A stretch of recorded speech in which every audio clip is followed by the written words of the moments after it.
Hello dear students, welcome back to Sajjan Biology classes. ಇವತ್ತಿನ ನಾವು ಒಂದು ಸೆಷನಲ್ಲಿ ಏನು ಡಿಸ್ಕಸ್ ಮಾಡ್ತಾ ಇದ್ದೀವಿ ಅಂದರೆ ಕಂಟಿನ್ಯೂಡ್ ಪಾರ್ಟ್ ಇರತಕ್ಕಂಥ ಟೆಸ್ಟ್ ಕ್ರಾಸ್ ಬಗ್ಗೆ ಡಿಸ್ಕಸ್ ಮಾಡ್ತಾ ಇದ್ದೀವಿ. ಇದಾದಮೇಲೆ ನೆಕ್ಸ್ಟ್ ಡಿಸ್ಕಸ್ ಮಾಡೋ ಕಾನ್ಸೆಪ್ಟ್ ಯಾವುದು ಅಂದರೆ ಮೋನೋ ಹೈಬ್ರಿಡ್ ಕ್ರಾಸ್ ಅಥವಾ ಇನ್ಹೆರಿಟೆನ್ಸ್ ಆಫ್ ಒನ್ ಜೀನ್ ಅನ್ನೋ ಎಕ್ಸ್ಪೆರಿಮೆಂಟ್ಗಳನ್ನು ಮಾಡಿದ ಮೇಲೆ ಮೆಂಡಲ್ ಅವರು ಒಂದಿಷ್ಟು ಅಬ್ಸರ್ವೇಷನ್ಸ್ಗಳನ್ನು ಮಾಡ್ತಾರೆ. ಮಾಡಿದ ನಂತರ ಒಂದಿಷ್ಟು ಲಾಸ್ಗಳನ್ನು ಪ್ರಪೋಸ್ ಮಾಡ್ತಾರೆ. ಆ ಲಾಸ್ಗಳು ಯಾವ್ಯಾವು ಅಂದರೆ law of unit character, law of dominance and law of segregation. ಇನ್ನೊಂದು ಲಾ ಆಫ್ ಇಂಡಿಪೆಂಡೆಂಟ್ ಅಸಾರ್ಟ್ಮೆಂಟ್ ಅಂತ ಬರುತ್ತೆ. ಇದನ್ನು ಡೈಹೈಬ್ರಿಡ್ ಕ್ರಾಸ್ ಅಥವಾ ಇನ್ಹೆರಿಟೆನ್ಸ್ ಆಫ್ ಟೂ ಜೀನ್ಸ್ ಅನ್ನೋ ಒಂದು ಎಕ್ಸ್ಪೆರಿಮೆಂಟನ್ನು ಮಾಡಿದ ಮೇಲೆ ಅವುಗಳನ್ನು ಅಬ್ಸರ್ವೇಷನ್ ಮಾಡಿ ಏನು ಮಾಡ್ತಾರೆ, ಈ ಎರಡನೇ ಲಾ ಅನ್ನು ಪ್ರಪೋಸ್ ಮಾಡ್ತಾರೆ. So today let us get it to the concept then. So here we are discussing that about the test cross. What is actually the test cross? Test cross andre eno? To identify the genotype of unknown individual. What is that genotype and what is that unknown individual? ನಮಗೆ capital T ಮತ್ತು small T ಅನ್ನೋದನ್ನು cross ಮಾಡಿದಾಗ ನಮಗೆ F1 ಅಲ್ಲಿ ಏನು ಸಿಗುತ್ತೆ, capital T small T ಅನ್ನೋ ಒಂದು ಹೈಬ್ರಿಡ್ ಸಿಗುತ್ತೆ ಅಲ್ವಾ. ಏನು ಪ್ರಾಬ್ಲಮ್ ಅಂದರೆ ಹಂಗಂದರೆ ಇದ್ರದ್ದು ನಮಗೂ ಫಿನೋಟೈಪಿಕ್ ಏನು ತೋರಿಸುತ್ತೆ, obviously it expresses the tall character, but we don't know that what is the genotype is present there. ಹಂಗಂದರೆ where is the recessive parent character in this product ಅಥವಾ ಹೈಬ್ರಿಡ್, ಅದರೊಳಗಡೆ ಎಲ್ಲಿದೆ ಅಥವಾ ಇದೇನೋ ಇಲ್ಲೋ ಅನ್ನೋದನ್ನು ಟೆಸ್ಟ್ ಮಾಡಬೇಕಾಗುತ್ತೆ. ಅದಕ್ಕೆ ಮೆಂಡಲ್ ಅವ್ರು ಏನು ಮಾಡ್ತಾರೆ ಅಂದರೆ ಈ ಫಿನೋಟೈಪಿಕ್ ಕ್ಯಾರೆಕ್ಟರ್ ಮೇಲೆ ನಮಗೆ ಅಬ್ಸರ್ವ್ ಮಾಡಿ ಜೀನೋಟೈಪ್ ಹೇಳೋಕ್ಕಾಗಲ್ಲ. We need to conduct an experiment. ಅದಕ್ಕೆ ಒಂದು ಟೆಸ್ಟ್ ಕ್ರಾಸ್ ಅಂತ ಮಾಡ್ತಾರೆ. ಅದಕ್ಕೇನು ಮಾಡ್ತಾರೆ, F1 ಹೈಬ್ರಿಡ್ ಅನ್ನು ಸಿಕ್ಕಿರೋದನ್ನು ಸೊ ಈ ಕ್ರಾಸ್ ಇಡ್ಬೇಕ ಹೋಮೋಸೈಗಸ್ ರಿಸೆಸಿವ್ ಪ್ಲಾಂಟ್ ಜೊತೆಗೆ ಕ್ರಾಸ್ ಮಾಡ್ತಾರೆ. ಕ್ರಾಸ್ ಮಾಡಿದಾಗ we obtain a gamete called capital T and small T ಅಂತಕ್ಕಂಥ ಗ್ಯಾಮೆಟ್ಸ್ಗಳು ಸಿಗುತ್ತೆ. ಕ್ರಾಸ್ ಮಾಡ್ತೀವಿ, okay, capital T small T ಅಂತ ಈ ಕಡೆ ಬರ್ಕೊಳ್ತೀವಿ. Okay, this is what a Punnett square ಅಂತ ಕರಿತೀವಿ. ಈ ಪುನೆಟ್ ಸ್ಕ್ವೇರಲ್ಲಿ capital T small T, okay, and small t, okay, capital T small t, okay, next small t, okay. I hope you know all these things, okay, cross model.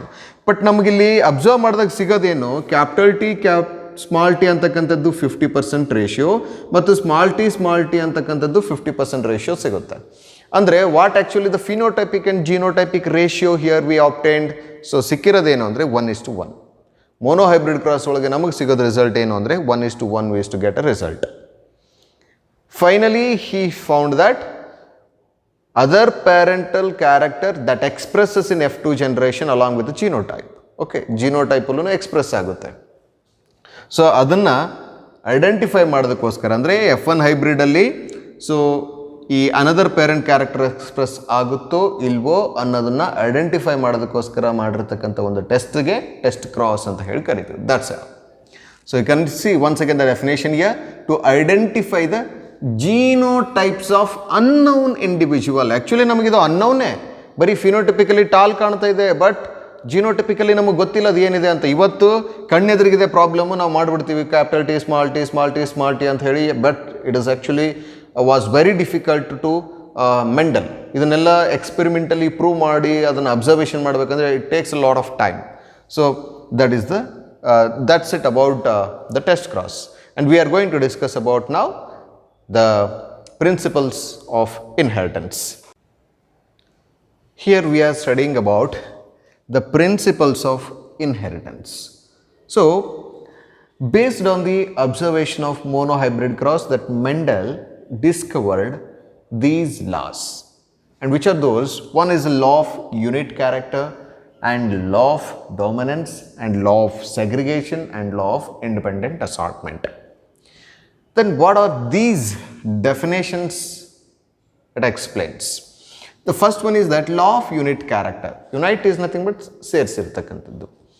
The inheritance of different characters by an organism is controlled by factors or genes, and they are always occur in pairs. So unite andaga all characters, inheritance of all different characters that are controlled by what? Factors or genes, and always genes, they are in pairs. Okay, they are in pairs. Another unite is nothing but combining. Okay, combining. So it explains or it states that. Next one is that law of dominance. ನಿಮಗೆ ಹೆಸರೇ ಹೇಳ್ತದೆ domination ಮಾಡ್ತಕ್ಕಂಥದ್ದು. Law of dominance ಯಾವುದ್ರ ಮೇಲೆ ಯಾವ್ದು dominate ಮಾಡೋದು ಹಾಗಾದರೆ? ಒಂದನೇದು the characters are controlled by discrete unit called factors, nothing but a genes. And always these factors they occur in pairs. ಯಾವಾಗ genes they are occurred in pair. ಈಗ ನಾವು capital T and small T ಅಂತ ತಗೊಳ್ತೀವಿ ಅಲ್ವಾ? So ಇದು ಒಂದು F1 hybrid. ನಮಗೆ ಇದರೊಳಗಡೆ ಯಾವುದು ಡಾಮಿನೇಟ್ ಆಗುತ್ತೆ? So it is nothing but third point, it explains the same. ಅಂದರೆ the one member which dominates on the other which is recessive. Okay, you can see here that ನಾವು ಎಲ್ಲಿ ಬರೆದಿರ್ತೀವಿ ಈಗ capital T small T ಅಂತ ಇದೆ. So the capital T is the A dominant character which dominates over the recessive character called a small t. Okay, so adike the one member which is dominate over the other member to express the dominant character called at all. Adike law of dominance anta karithವಿ. And next one is that law of segregation. And what is law of segregation? As we already studied the monohybrid cross or inheritance of one gene ಒಳಗಡೆ ನಾವು discuss ಮಾಡಿದೀವಿ ಇದರ ಬಗ್ಗೆ. When a pair of factors are brought together in a hybrid, you can see tall ಅಂತಕ್ಕಂಥ ಕ್ಯಾರೆಕ್ಟರ್ನ control ಮಾಡೋದಕ್ಕೆ 2 allele ಇದೆ ಮತ್ತು small ಡಾರ್ಫ್ನೆಸ್ನ ಕಂಟ್ರೋಲ್ ಮಾಡೋದಕ್ಕೆ ಅಲೀಲ್ಸ್ಗಳಿದೆ. But at the time of gamete formation ಏನಾಗುತ್ತೆ? They separate. ಓಕೆ, ಸೊ ಅದಕ್ಕೆ when a pair of character are brought together in a hybrid, they separate or segregate each other. So okay, ಇಲ್ಲಿ pair ಇರ್ತಕ್ಕಂಥದ್ರಲ್ಲಿ ಏನಾಗುತ್ತೆ? ಒಂದು separate ಆಗಿಬಿಡುತ್ತೆ. ಯಾವಾಗ? At the time of gamete formation. At the time of gamete formation you can see, so these are nothing but what? They are nothing but gametes. At the time of gametes ಏನಾಗ್ತದೆ? So ಇಲ್ಲಿ pair of factors ಒಳಗಡೆ ಏನಾಗ್ತದೆ? One is separating from the other. So at the time of gamete formation, when a pair of factors that are brought together in a hybrid, they separate at the time of gamete formation is called what? Law of segregation. Segregation andru onde, separation andru onde. Next, law of independent assortment. So about this we are going to discuss after the inheritance of two genes, but I will give you the definition. Nimage exam alli definition kelbodu. Okay, so I will discuss with you.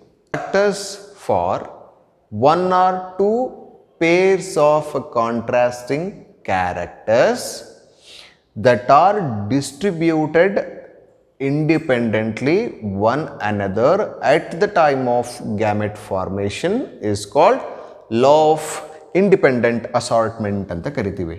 So factors for two or more contrasting characters ಅಂತ ಹೇಳ್ತಿದ್ದ ನಾವು, ಹೌದಾ? ಹಂಗಂದ್ರೆ ಏನು? factors for two or more contrasting characters ಅಂದ್ರೆ round yellow and wrinkled green ಅಂತಕ್ಕಂಥ 2 ಕ್ಯಾರೆಕ್ಟರ್ಸ್ಗಳು ಇರುತ್ತವೆ. ಓಕೆ, ಇಲ್ಲೇನಾಗುತ್ತೆ? They are independently distributed one another at the time of gamete formation. So RY and RY. Okay, this is what actually the gametes that are formed, and here they forms that RR YY is a F1 generation or first filial generation ways to get. I hope you understood here. The factors for two or more pairs of contrasting characters that are distributed independently one another at the time of gamete formation. Round ಅನ್ನೋದು ಪೇರಲ್ಲಿದೆ, yellow ಅನ್ನೋದು ಪೇರಲ್ಲಿದೆ. So they separate again independently one another at the time of gamete formation. ಇದು ಒಂದು ಹೋಗ್ತದೆ. So ಇದು ಒಂದು remove ಆದರೆ gamete ಫಾರ್ಮೇಷನಲ್ಲಿ ಏನು ಉಳಿತದೆ? ಸೊ ಒಂದು ಕ್ಯಾರೆಕ್ಟರ್ ಮಾತ್ರ, ಅಂದರೆ ಒಂದು ಪೇರ್ ಮಾತ್ರ ಉಳಿದಿರ್ತದೆ. Okay, this is what about the law of independent assortment. I hope you understood. ಅದರ ಜೊತೆಗೆ ನಿಮಗೆ ಇದರೊಳಗಡೆ ಕೇಳ್ಬೋದು, which is the first law of Gregor John Mendel. So which is the second law or which is the third law? Name the first law, name the second law, name the third law. So the first law is that law of dominance, and second law is that law of segregation, and third law is that law of independent assortment. I hope you understood about this. The definitions are very important. You please remember that. ನಾವು ಡೆಫಿನೇಷನ್ಗಳನ್ನು ಕಂಠಪಾಠ ಮಾಡಿದ್ರೆ ನೆನಪುಳಿಯೋದು ಬಹಳ ಕಷ್ಟ ಆಗಿಬಿಡ್ತದೆ. Try to understand the definition by the schematic representation or through by this diagram or mathematical expression ಅಂತ ನಾವೇನು ಮಾಡ್ತಾ ಇದ್ದೀವಿ ಎಕ್ಸ್ಪ್ಲೇನ್ ಮಾಡುವಾಗ ಅದನ್ನು ನೆನ್ಪಿಟ್ಕೊಂಡ್ರೆ ಸಾಕು ನಿಮಗೆ. Okay, that's it. And here we are studying incomplete dominance. ಎಲ್ಲಿ ಗ್ರಿಗಾರ್ ಜಾನ್ ಮೆಂಡಲ್ ಅವರು ಪೀ ಪ್ಲಾಂಟ್ಗಳ ಮೇಲೆ ಕಂಟಿನ್ಯೂಯಸ್ ಎಕ್ಸ್ಪೆರಿಮೆಂಟ್ಗಳನ್ನು ಮಾಡಿ ಒಂದಿಷ್ಟು ಅಬ್ಸರ್ವೇಷನ್ಸ್ಗಳನ್ನು ಮಾಡ್ತಾರೆ. ಅದೇ ರೀತಿ ಕೊರೆನ್ ಅಂತಕ್ಕಂಥ ಸೈಂಟಿಸ್ಟ್ ಏನು ಮಾಡ್ತಾನೆ, ಬೇರೆ ಬೇರೆ ಪ್ಲಾಂಟ್ಸ್ಗಳ ಮೇಲೆ ಮೆಂಡಲ್ ಅವರು ಮಾಡಿರ್ತಕ್ಕಂಥ ಎಕ್ಸ್ಪೆರಿಮೆಂಟ್ಗಳನ್ನೇ ಮಾಡ್ತಾರೆ. ವಿಚಿತ್ರ ಮತ್ತು ವೈಪರೀತ್ಯ ಏನಂದರೆ ಹಿ ಗಾಟ್ ಡಿಫ್ರೆಂಟ್ ರಿಸಲ್ಟ್ಸ್. ಫಿನೋಟಿಪಿಕಲ್ ಏನಾಗಬೇಕಾಗಿತ್ತು ಅಂದರೆ F1 ಅಥವಾ ಹೈಬ್ರಿಡಲ್ಲಿ ಏನಾಗಬೇಕಾಗಿತ್ತು, any one of the parental character must be express as a Mendel experiment. ಆದರೆ ಇಲ್ಲೇನಾಯಿತು, incomplete ಡಾಮಿನೆನ್ಸಲ್ಲಿ the phenotypical character which is expressed, so that is not found in both the parents. ಎರಡು ಪೇರೆಂಟ್ಸ್ಗಳನ್ನು ಹೊರತುಪಡಿಸಿ ಒಂದು ಹೊಸ character ಸೃಷ್ಟಿಯಾಗುತ್ತೆ. ಹಾಗಾದರೆ ಏನಿದು ಇನ್ಕಂಪ್ಲೀಟ್ ಡಾಮಿನೆನ್ಸ್ ಅಂದರೆ? It is nothing but where the dominant gene is incompletely dominant over the recessive gene and where it expresses the intermediate of the parental type. ಇದಕ್ಕೆ ನಾವೇನಂತ ಕರಿತೀವಿ? ಇನ್ಕಂಪ್ಲೀಟ್ ಡಾಮಿನೆನ್ಸ್ ಅಂತ ಕರಿತೀವಿ. ಓಕೆ, ಹಂಗಂದರೆ what actually the Correns did, so we can discuss here. So ಎಲ್ಲಿ ಪೇರೆಂಟ್ಸಲ್ಲಿ male female ತಗೊಳ್ತೀವಿ, phenotype red flower and white flowers, and genotype is capital R and small R. So capital R it represents the red flowers, small R which represents the white flowers. Okay, and gametes what we obtained here, capital R and small r, the gametes we obtained. ಎರಡನ್ನು cross ಮಾಡಿದಾಗ ನಮಗೆ F1 hybrid ಅಲ್ಲಿ ಏನು ಸಿಕ್ತು? So that is completely a pink coloured flowers. So it is a new character. Okay, ಯಾವಾಗ ನಾವು phenotypic ಮತ್ತು genotypic ರೇಷಿಯೋನ ಕ್ಯಾಲ್ಕುಲೇಟ್ ಮಾಡ್ತೀವಿ, just you can see here. Okay, I hope you can understand here this Punnett square ನೋಡಿದಾಗ ನಿಮ್ಗೆ ಸಿಗುತ್ತೆ. ವಿಚಿತ್ರ ಮತ್ತು ಏನಂದರೆ F2 ಜನ್ರೇಷನ್ ಒಳಗಡೆ ಏನಾಗುತ್ತೆ, ಮತ್ತು ಪೇರೆಂಟಲ್ಲಿ ಇರ್ತಕ್ಕಂಥ ಕ್ಯಾರೆಕ್ಟರ್ಸ್ಗಳನ್ನು ಎಕ್ಸ್ಪ್ರೆಸ್ ಮಾಡೋದ್ರ ಜೊತೆಗೆ ಹೊಸ ಕ್ಯಾರೆಕ್ಟರು ಇರುತ್ತೆ. So that is nothing but pink colour flowers. Red colour flowers ಇರುತ್ತೆ, ಪಿಂಕ್ ಕಲರ್ ಫ್ಲವರ್ಸ್ ಇರುತ್ತೆ, ಮತ್ತು ಅದ್ರ ಜೊತೆಗೆ ವೈಟ್ ಕಲರ್ ಫ್ಲವರ್ಸು ಇರುತ್ತೆ.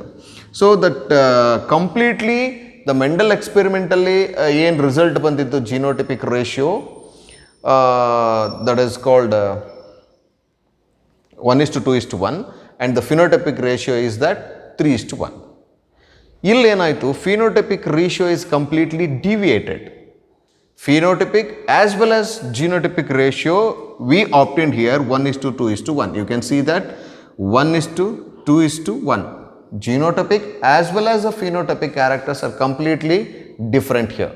So this is what nothing but an incomplete dominance ಅಂತ ಕರಿತೀವಿ. I hope you understood.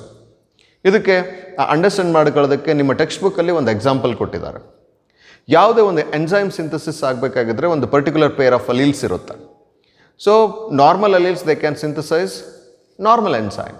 If they are modified it make less or normal ಎಂಜೈಮ್ನ production ಮಾಡ್ಬೋದು, ಅಥವಾ ನಾನ್ ಫಂಕ್ಷನಲ್ ಎಂಜೈಮನ್ನು ಪ್ರೊಡ್ಯೂಸ್ ಮಾಡ್ಬೋದು, ಅಥವಾ no enzyme at all. So it depends on the alleles. Okay, it depends on the alleles. So whether they modified or not modified, it depends on that. I hope you understood about all these things. ನಿಮಗೇನಾದರೂ ಇದ್ರ ಮೇಲೂ doubts ಇದ್ದರೆ ದಯವಿಟ್ಟು ನಿಮ್ಮ doubts ಅಥವಾ ಏನಾದರೂ ಕಾಮೆಂಟ್ಸ್ಗಳಿದ್ದರೆ please drop your doubts and comments in a comment section. I will answer for your all queries. And take care, and always you remember, study for knowledge, not for marks. Take care. Bye.